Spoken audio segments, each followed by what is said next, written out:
Bien sûr, de crypto, les infos crypto pour ceux qui n'ont pas le temps. Grosse vidéo ce matin, les gars. Si tu ne vends pas tes cryptos avant cette date, tu vas perdre 90% de ton portefeuille. On va parler de ça. Je sais que vous l'attendez. On va rentrer dans les détails et vous me direz bien entendu ce que vous en pensez. En attendant, rapidement sur la map, et on va aller voir 2-3 cryptos. On a un BTC qui est à 66 700 $. On a quasiment touché la TH cette nuit. On est à plus 5%. Ethereum qui prend le relais. Comme d'habitude, on est à plus 7% ce matin. On va en parler. Belle perf du côté de Dodge qui est à plus 14%, Shiba qui continue de pousser 63% ce matin, Dot 4,8%. On a Uni qui pousse aussi 4,8%, ICP 18%, belle perf, Ethereum classique, on va en parler, je vous en ai parlé hier sur Twitter qui prend 13% ce matin, belle perf aussi du côté d'APT 7%, OP 13,8%, Cro 14%, H-bar 7%, bref, c'est très vert ce matin. On va jusque en bas du top 50 avec Theta qui nous pousse un joli 32%. C'est magnifique. On a PP qui pousse 12,8%. Allez, je m'arrête ici. C'était très intéressant tout ce petit top 50, les gars, du côté du daily du BTC. Rien de très intéressant, à part qu'on a quand même tapé presque un nouveau plus haut. On est venu faire quasiment un double top. On va regarder du côté de notre ami... je l'ai sorti du côté de Binance qui nous top bien. On a touché les 68 686 $, donc presque le top du dernier bull run, hein, puisque le dernier bull run, on avait été touché les 69 000 $ près. Donc on a quasiment touché à 400 $. Il y a eu un gros rejet à partir de ce moment-là, hein, donc on voit qu'il y avait quand même pas mal d'ordres qui sont positionnés, c'est normal, c'est une très grosse résistance, hein, c'est le sommet historique du BTC, donc pour l'instant on se fait rejeter très fortement, on va voir ce que ça va donner, mais c'est normal que ce soit une résistance. Les gars, pas de panique pour le moment. J'espère qu'on va ranger possiblement jusque entre ces deux bandes, puisqu'on a cassé tout le range. Donc le haut justement du triangle qui a été cassé à merveille, donc entre les 64 000 et les 69 000. Peut-être qu'il nous faudra un peu plus de jus pour aller casser l'ATH. Je vous en avais parlé en vidéo. Pour moi, j'attendais vraiment une espèce pour le coup, une grosse divergence daily. Là, c'est vraiment très propre ce qu'on est en train de faire. Regardez, même c'est magnifique. Enfin, un joli Batman. Ses oreilles de chat, pour le coup, qui est une figure assez bearish pour le moment. Donc on a fait un top ici avec un top sur le RSI et on fait un nouveau plus haut avec un top qui est plus bas. Donc là, on démarre une divergence. Il faudra aller casser les 80 pour valider cette divergence. Pour le coup, une divergence, ça annonce de la consolidation, les gars, et pourquoi pas une correction.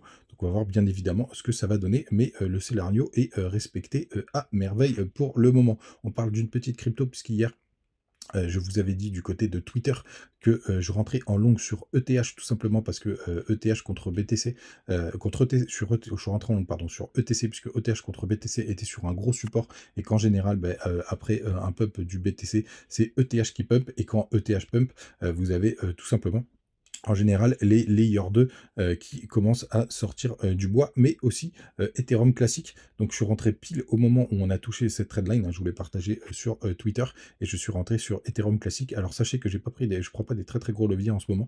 Là je suis tout simplement en x3, puisque je considère que si jamais on a une grosse correction, on n'ira pas chercher plus de 30% de correction ce matin. Mon trade, il est, je crois qu'il est, tout simplement, je crois qu'on est à peu près à 18%. C'est un petit trade comme ça que j'ai pris du côté de BingX, qui est plutôt intéressant. Les gars, n'hésitez pas à nous rejoindre du côté de Telegram. On continue de partager nos performances, nos petites crypto pépites, même si en ce moment, j'en partage pas trop, parce que les frais ETH sont complètement débiles pour le coup. Donc, n'hésitez pas à nous rejoindre du côté du Telegram et de Twitter.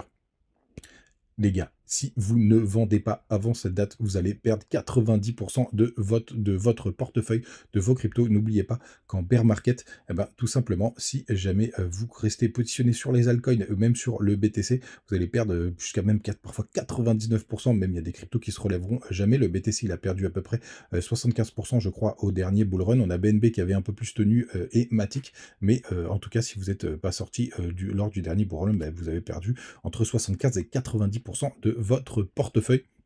Et c'est pour ça que aujourd'hui, je voulais vous parler de la date de fin du bull run. Et justement, cette date de fin ou avant quand il faut absolument vendre. Je vous ai sorti un thread sur thread que je mettrai sur Twitter.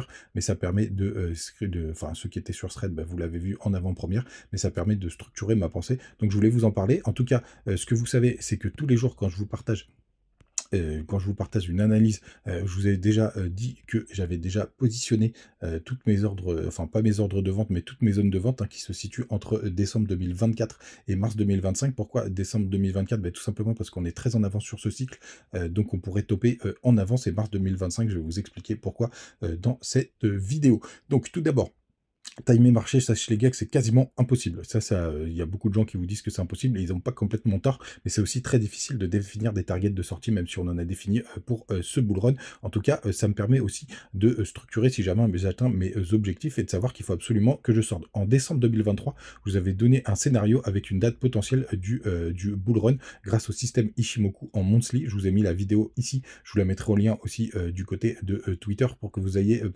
la rive. Je vous disais, quoi qu'il arrive, je vends tout à cette date. Donc c'est une première analyse qui vous donnait le top du bull run grâce au système Ishimoku, grâce au nuage. Je reviens pas dessus, mais ça rentre à peu près dans la zone qui est prédéfinie. La deuxième raison, elle est aussi très importante, c'est que quand on prend le cycle de 2018, entre le bottom qui était en novembre 2018 et le top qui était en avril 2021, on a eu à peu près la même période. Et je vous le répète, pour moi, le top du BTC, il a été en 67 000 $. Enfin, il était aux 64 000 $, aux 65 000 $ en avril, puisque tout simplement, pour tous ceux qui font un peu d'héliotisme, pour le coup, on appelle ça une flat. On appelle ça une flat, c'est-à-dire qu'on vient corriger avec un nouveau plus haut.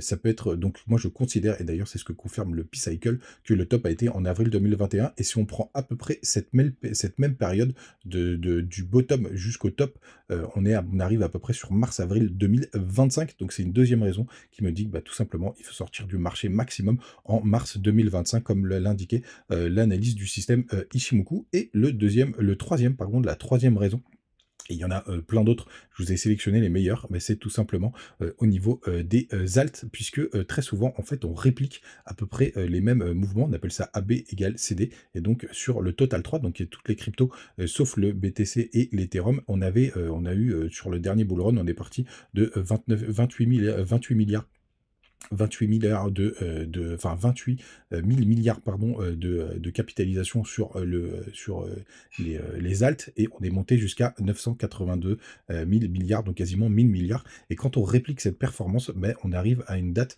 qui nous amène fin mars 2025, avec une capitalisation des alts qui serait aux alentours des 10 000 milliards. Donc gardez-le bien ça en tête. C'est très intéressant aussi si on atteint ce niveau. Et tout ça, ça nous amène encore en mars 2025. Bien évidemment, les gars, avec cette analyse, ça n'a pas de vocation de prédire l'avenir, mais aussi de structurer et de mettre vraiment des targets, des dates de fin. Si jamais j'atteins mon objectif en euros, je sortirai sûrement des profits juste avant. Mais même si je l'atteins pas et qu'on arrive dans cette date, je sortirai complètement du marché, les gars.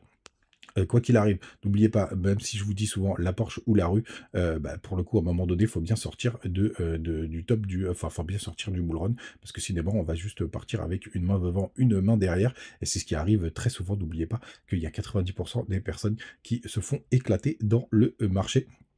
Les gars, vous savez tout. Donc moi, je sortirai, quoi qu'il arrive, soit j'atteins mes objectifs en euros, je sortirai en fin d'année 2024.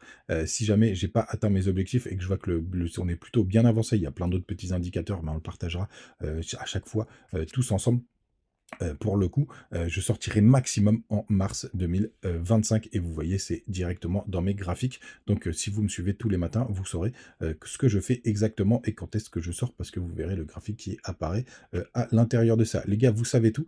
En tout cas, n'hésitez pas à profiter des bonus du côté de BingX, de BitGet et de Mexer, puisque c'est un moment assez exceptionnel qu'on va vivre sur le marché crypto. Donc si vous n'êtes pas dedans, n'hésitez pas à utiliser les petits exchanges avec des bonus.